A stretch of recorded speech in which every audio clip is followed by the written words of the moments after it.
toutes les décisions totalement en faveur du peuple congolais. C'est ça la justification de cette loi. Sortons de l'hypocrisie. On va reconnaître que la nationalité congolaise, elle est irrévocable. On est né congolais, on vit congolais, on meurt congolais, on est enterré congolais. Mais si vous allez à l'étranger, vous obtenez une nationalité quelconque. Nous appelons ça des papiers pour vivre dans ce pays ou bien pour travailler dans ce pays d'accueil. Vous pouvez travailler là-bas. Le jour que vous revenez en République démocratique du Congo, à l'aéroport d'Indili, vous présentez le passeport congolais, nous vous reconnaissons comme étant l'un de nôtres. Vous êtes dans votre pays. Cette proposition de loi sur la congolité sera mise en examen approfondi au niveau de la commission politico-administrative et juridique de la Chambre basse du Parlement avant son adoption au niveau de l'Assemblée plénière.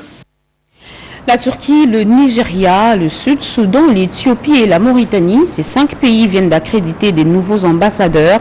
Et le vice-premier ministre des Affaires étrangères, Christophe Lutundula, a reçu ce matin les copies figurées des lettres de créance de ces diplomates accrédités à Kinshasa. Le résumé de ces audiences avec Doris Monzotamboué.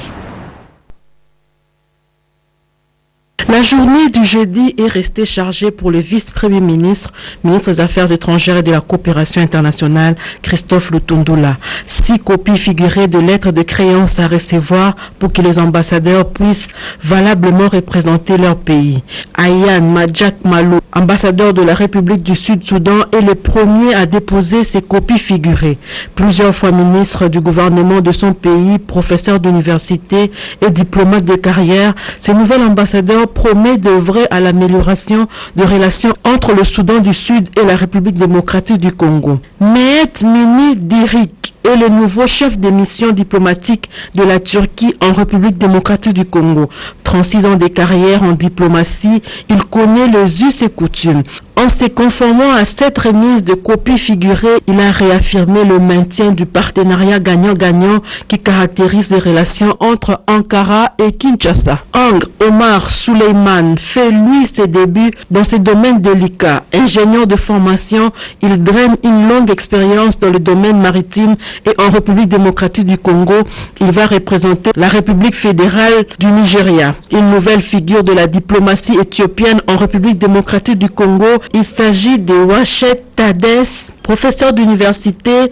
C'est une vieille routière de couleur diplomatique. Elle sera pour quelques années le porte-étendard de la République d'Éthiopie en République démocratique du Congo. Le dernier à remettre au vice-premier ministre, ministre des Affaires étrangères de la coopération internationale, Christophe Lutundula, est le nouvel ambassadeur de la République de Mauritanie. Il s'agit de Ahmed Kamara qui dispose d'un savoir avéré sur les questions d'environnement et de développement durable. Il sera l'interlocuteur valable de la République démocratique du Congo pour la Mauritanie. Une journée si remplie que le vice-premier ministre, ministre des Affaires étrangères, l'a terminée par un échange important avec Madame Claude Grandman qui est venue proposer un projet de création d'un centre stratégique moderne de recherche israélo-congolais. Dans sa casquette de président de l'Union des conseils des chargeurs africains, Patient Saïba Tamboué est présentement en tournée de travail à travers quelques pays d'Afrique afin de s'imprégner de l'application des recommandations issues de la zone de libre-échange continentale ZLECAf. À l'étape de la Guinée-Conakry, Patient Saïba a visité quelques infrastructures. Edith Chala est dans sa suite et il nous en parle. Rempli de riz et des noix de cola, c'est une habitude nationale pour les hôtes des marques en Guinée. Patient Saïba Tamboué, président de l'Union des conseils des chargeurs africains, a eu droit à cet accueil par Mbami Sangaré, directeur général du Conseil guinéen des chargeurs.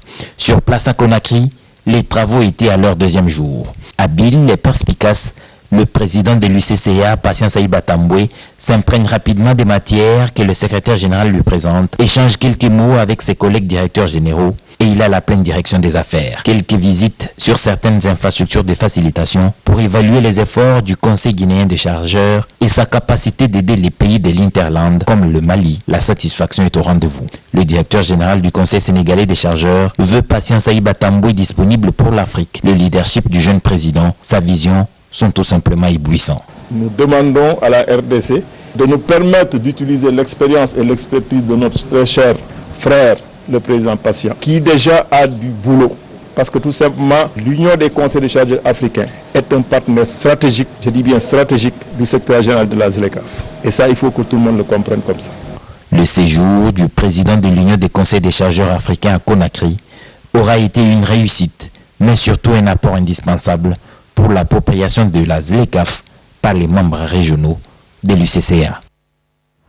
Contrairement aux habitudes instaurées pour arrêter la chaîne de contamination pendant la première et la deuxième vague, les Congolais semblent baisser la garde face à la troisième vague du coronavirus, pourtant réputée virulente. Dans certaines écoles de Kinshasa, par exemple, les gestes barrières sont quasi inexistants, alors que les chiffres des personnes infectées ne cessent de grimper. Anastasie Doumbou s'est rendue à Bibois, elle nous en parle. L'école est répertoriée parmi les réservoirs du coronavirus. Les élèves s'y retrouvent en grand nombre, souvent sans respect des gestes barrières. Le risque de contamination élevé reste permanent. Un constat a été fait sur l'observance de gestes barrières en milieu scolaire, les cas de formation maternelle et primaire à Bibois, dans la commune de Loncélé. Ici, les élèves et les enseignants veillent à toutes ces précautions. Dans une salle de classe qui reçoit 20 à 40 élèves, le respect des mesures édictées par le gouvernement exige que 2 élèves seulement occupent un banc, pas plus. Pour garantir la protection des enfants devant chaque salle de classe, un dispositif hygiénique constitué d'un seau d'eau, du gel hydroalcoolique et même les thermoflash pour la température y sont placés. Ces élèves qui ont reçu les enseignements sur les gestes barrières s'en souviennent toujours. Il faut porter le cache-nez, laver les mains, pendant pas se salir dans la main, toucher comme ça, lier seulement comme ça. Prêchant par l'exemple, les enseignants eux-mêmes ne cessent de se couvrir correctement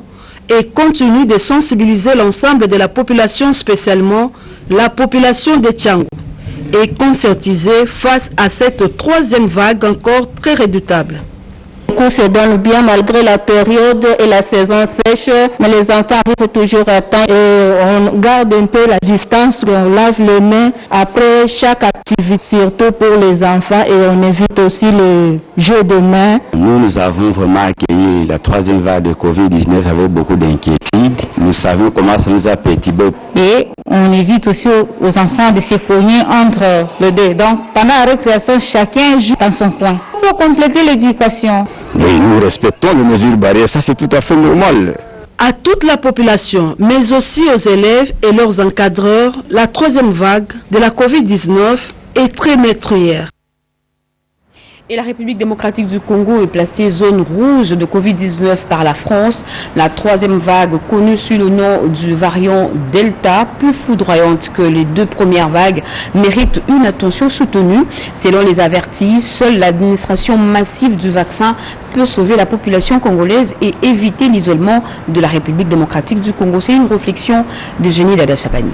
La République démocratique du Congo est frappée de plein fouet par la troisième vague de la Covid-19 avec comme souche le variant Delta, un variant très contagieux et mortel.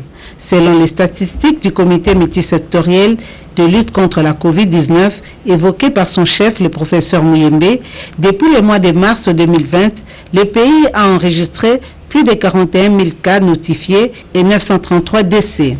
La Covid est devenue un réel problème de santé publique en RDC et doit interpeller les autorités sanitaires et les partenaires. Le vaccin Covid demeure pourtant la seule arme efficace pour la prévention. Il contribue à la réduction sensible des formes graves de cette maladie pour les personnes atteintes. Malgré le lancement de la campagne de vaccination contre la Covid-19 en République démocratique du Congo, le taux de l'administration du vaccin demeure très faible.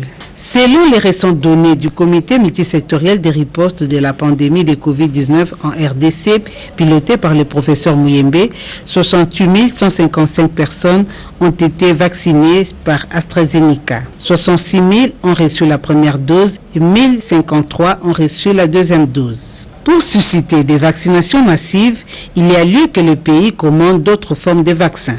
Jusque-là, 336 sites de vaccination sont opérationnels à travers le pays. Cela se justifie du fait que bon nombre de personnes sont réticentes à ces vaccins. Il y a une catégorie de la population qui ne croient toujours pas à l'existence de cette pandémie. Cela s'est traduit par le non-respect des gestes et barrières. Pendant ces temps, le programme élargi de vaccination poursuit sans relâche la sensibilisation de la population congolaise sur les bienfaits du vaccin Covid pour barrer la route à cette pandémie. Face à cette crise sanitaire, les pays courent les risques d'être considérés comme les réservoirs de la Covid-19 et être mis en quarantaine. Un danger d'isolement du pays se pointe à l'horizon. Déjà, la France considère la RDC comme une zone rouge de Covid-19.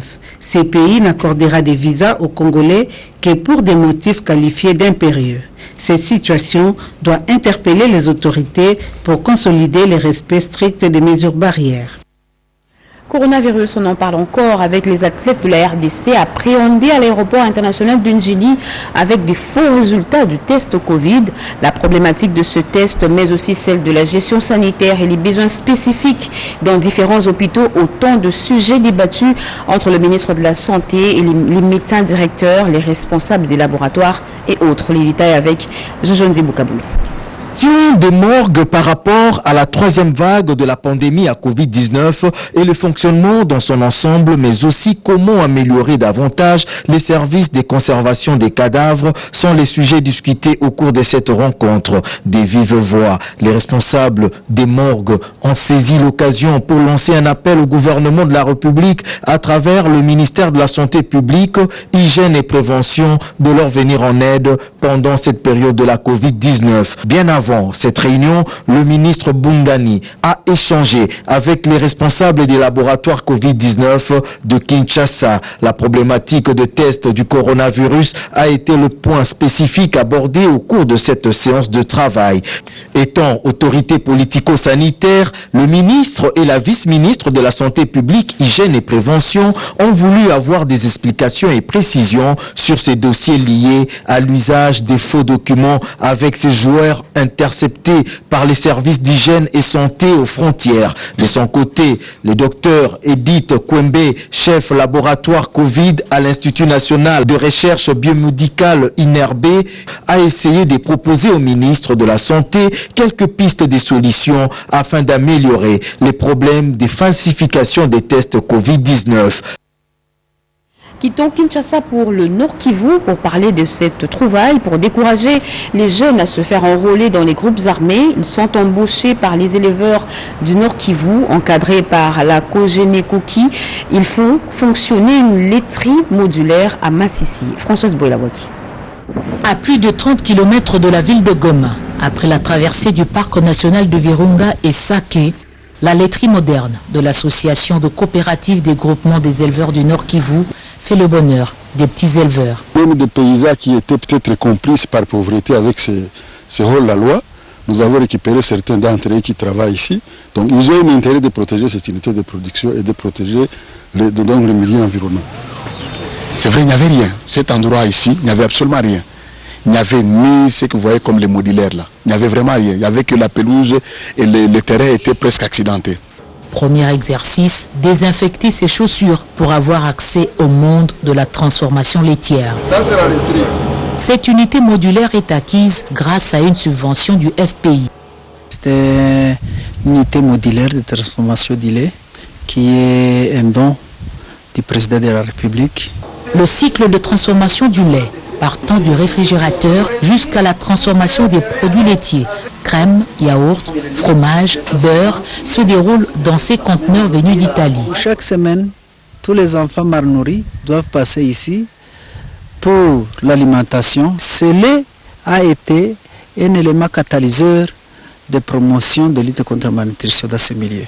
Pour faire fonctionner cette unité modulaire, un parc de 100 panneaux a été installé. Nous voulons qu'il y ait autant d'unités modulaires, comme ça si on peut avoir même 4 ou 5 à Massissi, et quelques 2 ou 3 à Lubero, et 2 autres à Retour, donc couvrir tout notre rayon d'action pour que l'éleveur se retrouve dans la production de son lait. L'exécution du projet a connu un feuilleton judiciaire. Le bail de fonds a été traduit en justice par un kidam, un quelconque, pour dire que le bailleur a détourné l'argent avec les promoteurs. Non, il n'y a pas eu de clientélisme. Le projet, lui, continue son cours normal. Il a coûté $1 million américains. La République démocratique du Congo, parmi les pays les plus menacés par le réchauffement climatique, il s'observe une vague intense de chaleur, mais que doit faire réellement la République démocratique du Congo pour lutter contre cette hausse de température? Tentative de réponse dans ce reportage de Néné Mainzana. Est-il une réalité ou un mythe?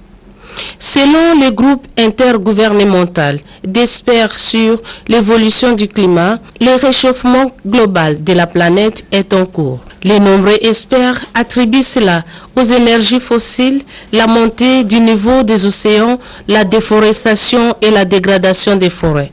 Cette problématique de changement climatique est mondiale. Ce n'est pas seulement le Canada ou le Nord qui ressent les effets du changement climatique, mais aussi les pays du Sud, pour les cas qui nous concernent précisément, le phénomène des inondations, ensoleillement excessif. Chaque année, la République démocratique du Congo perd 0,37% de sa superficie forestière, soit l'équivalent d'environ 6 000 mètres carrés, chiffre non significatif, mais les effets sont réels. Lorsqu'on fait des analyses des données spatiales, comme on l'a fait avec le résultat OSFAC et autres, aussi l'Université catholique de Louvain, on se rend compte que la déforestation est prononcée au niveau de la RDC.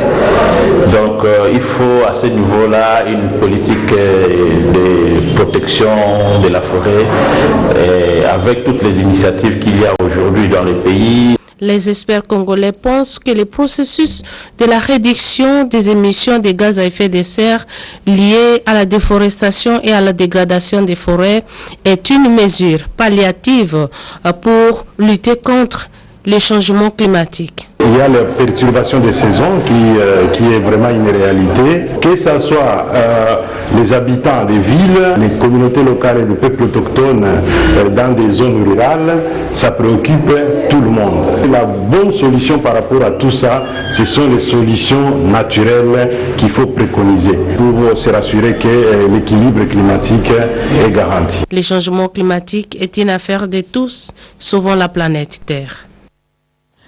Il est décédé la nuit du jeudi à vendredi 25 juin 2021 de suite d'une courte maladie.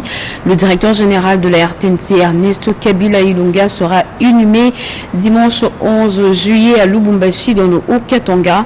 Le ministre de la Communication et des Médias, porte-parole du gouvernement, Patrick Mouyaya, a rendu une visite de compassion à la famille biologique de l'illustre disparu Jessica Basseli. À la résidence d'Ernesto Kabila Ilunga, directeur général de la RTNC décédé, l'heure et au recueillement, la solidarité africaine oblige. Le ministre de la Communication et Médias, porte-parole du gouvernement Samalou Kondé, est venu consoler la famille éprouvée. Très attristé et pris de compassion par cette perte, Patrick Mouyaya Katembwe est revenu sur la vision de la modernisation de la chaîne nationale qu'il avait déjà entamée avec Ernesto Kabila Ilunga, des souvenirs qui plongent le porte-parole du gouvernement dans un questionnement face à la mort.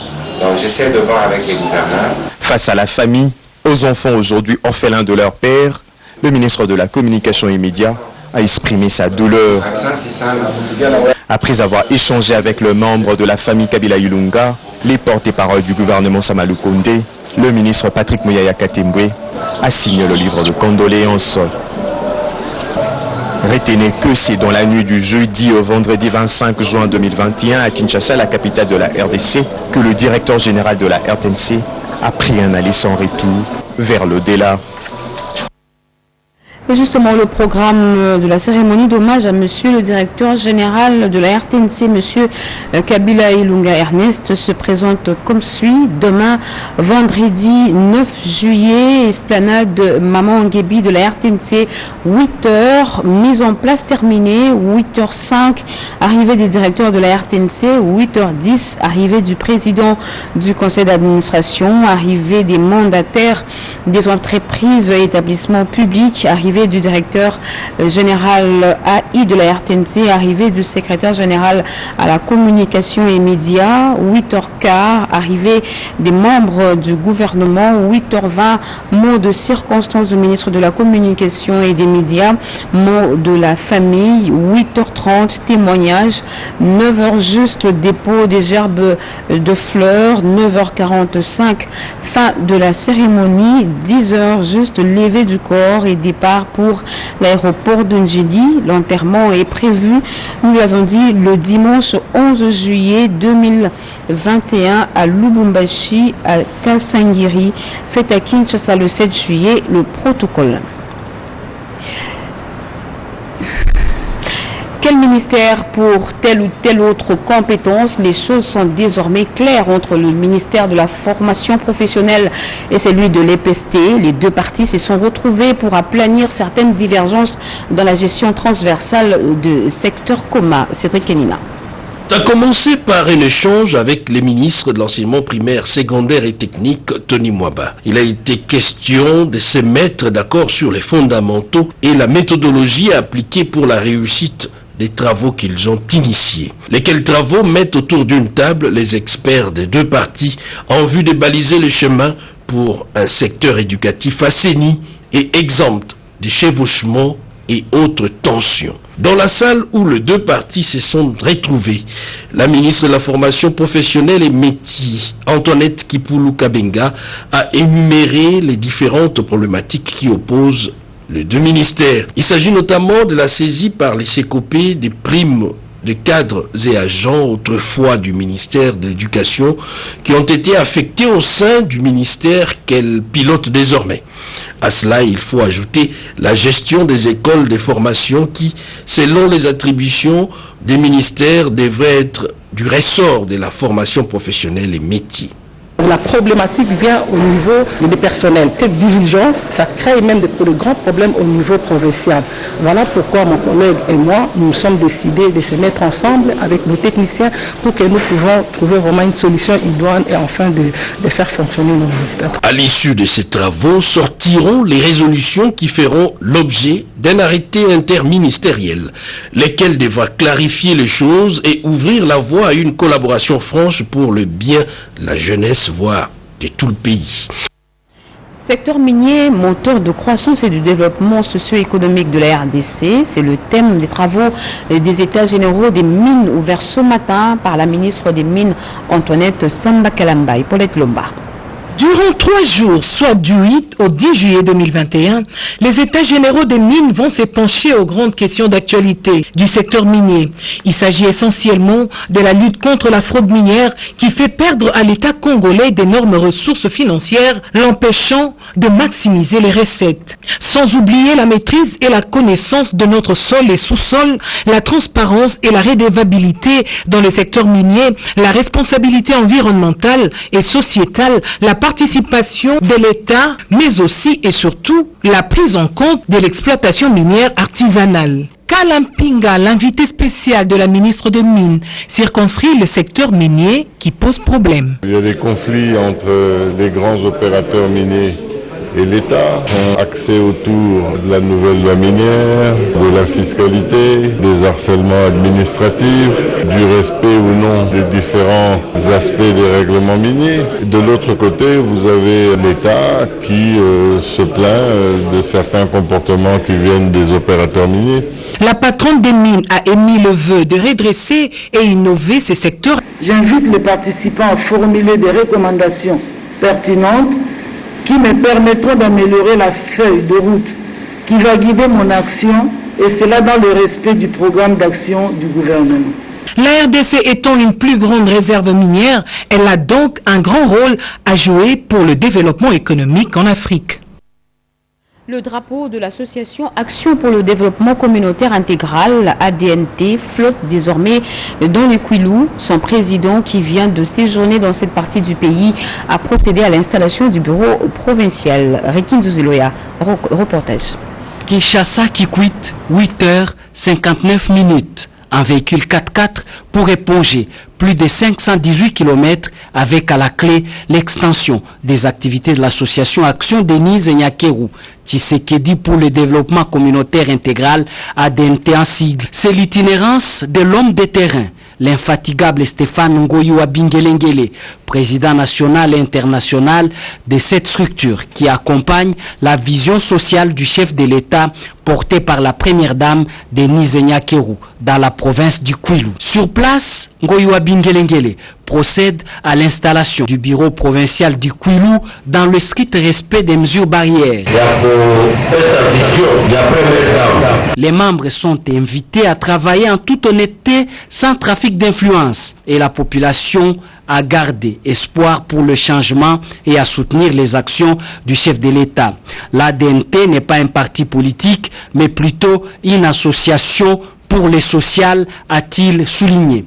Après cette adresse, Ngoyiwa Bingelengele effectue une visite guidée au camp Kayembe. Le colonel responsable explique les difficultés et les souhaits d'avoir un centre médical, une école technique et des cantines pour l'approvisionnement des épouses militaires. Le président Stéphane Ngoyiwa Bingelengele a promis de porter cette voix à qui des droits. Et avant de boucler ce journal, revenons sur le programme de la cérémonie d'hommage à monsieur le directeur général de la RTNC, Ernest Kabila Ilunga, qui se présente comme suit. Demain, vendredi 9 juillet, à l'esplanade de Maman Nguebi de la RTNC, 8h, mise en place terminée, 8h05, arrivée des directeurs de la RTNC, 8h10, arrivée du président du conseil d'administration, arrivée des mandataires des entreprises et établissements publics, arrivée du directeur général AI de la RTNC, arrivée du secrétaire général à la communication et médias, 8h15, arrivée des membres du gouvernement, 8h20, mot de circonstance du ministre de la communication et des médias, suivi du mot de la famille, 8h30, témoignage, 9h, dépôt des gerbes de fleurs, 9h45, fin de la cérémonie, 10h, levée du corps et départ pour l'aéroport de Njili. L'enterrement est prévu le dimanche 11 juillet 2021 à Lubumbashi, à Kasangiri, fait à Kinshasa le 7 juillet 2021, le protocole. Voilà, c'est la fin de ce journal, mesdames et messieurs. Merci de l'avoir suivi. Merci à vous qui nous suivez à Accra, au Ghana et partout ailleurs sur satellite. Vous êtes sur la RTNC. L'actualité continue sur nos antennes. Retrouvez à 23h Robert Ndaye TCC. Grand sera pour moi le plaisir de vous retrouver demain à 20h pour vous informer. Très bonne suite de programme sur la chaîne nationale. Au revoir et à demain.